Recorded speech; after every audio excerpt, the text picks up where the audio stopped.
Have you ever watched the movie you wanted to? The minute you wanted to? Learn special things. That's all taken from jazz. Now, any questions? From faraway places. Oakland? So where did jazz come from? Good question. Or tucked your baby in? From a phone booth? You will. And the company that'll bring it to you. AT&T.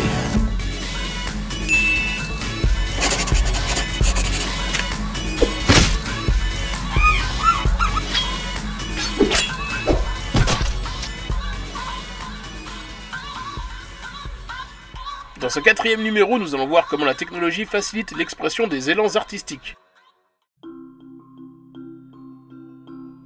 Quand j'allume Photoshop pour travailler, je suis accueilli par ce sympathique visuel qui vient me rappeler que l'année dernière, le fameux logiciel a fêté ses 25 ans d'existence. C'est aujourd'hui l'un des outils de création les plus achetés au monde, et bien qu'il soit utilisé par presque beaucoup d'entreprises et de personnes, il ne supplante pas pour autant les bons vieux crayons, feutres et autres burins.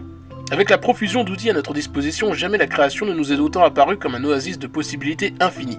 Aujourd'hui, il suffit d'un minimum de matériel et de savoir-faire pour sortir son salon, ce qu'il aurait fallu en un autre temps, tout un atelier pour concevoir. Envie de composer une chanson? Un micro, quelques séquenceurs et logiciels de production musicale vous permettent de créer le tube de l'été.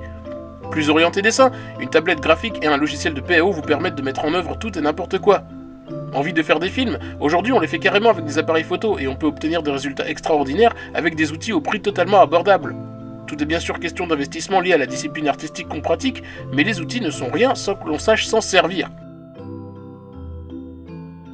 Aujourd'hui, il s'engage une espèce de duel entre les méthodes traditionnelles et les options digitales. On peut tout à fait préférer une méthode à l'autre, ou mieux encore, obtenir la synthèse des deux. En musique, on a ceux qui ne jurent que par l'authenticité d'instruments réels et d'autres qui préfèrent les palettes de sons fabriquées par ordinateur. Les sculpteurs de glaise et les tailleurs de marbre rivalisent aujourd'hui avec les meilleurs artistes qui opèrent sur Maya ou ZBrush.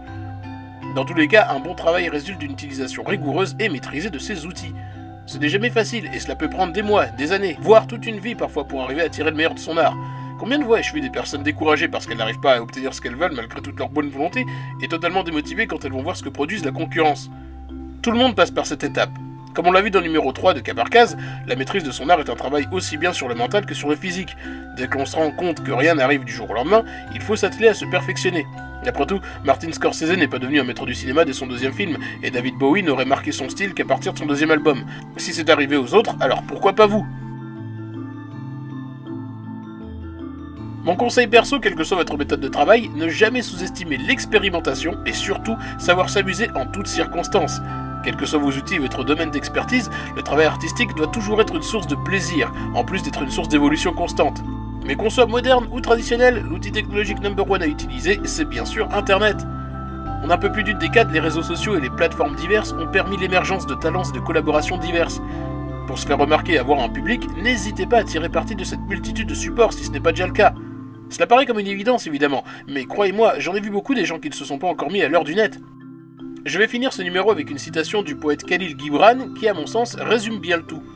Celui qui travaille le marbre et découvre la forme de son âme dans la pierre est plus noble que celui qui travaille la terre, et celui qui saisit l'arc-en-ciel et parvient à le coucher sur sa toile sous forme de portrait d'homme est plus honorable que celui qui fabrique des sandales pour nos pieds.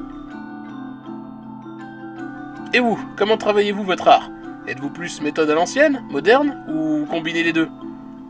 Merci beaucoup à vous d'avoir regardé ce nouveau numéro de Cas par Case. Comme c'est une émission sur les échanges artistiques, je vous invite à donner votre avis dans les commentaires et à mettre un pouce bleu si la vidéo vous a plu. Et si vous êtes très sympa, je vous invite aussi à liker la page Facebook et à partager la vidéo sur les réseaux sociaux. En vous disant à bientôt pour d'autres vidéos, je vous fais à tous de grosses bises. You motherfucker! Yeah!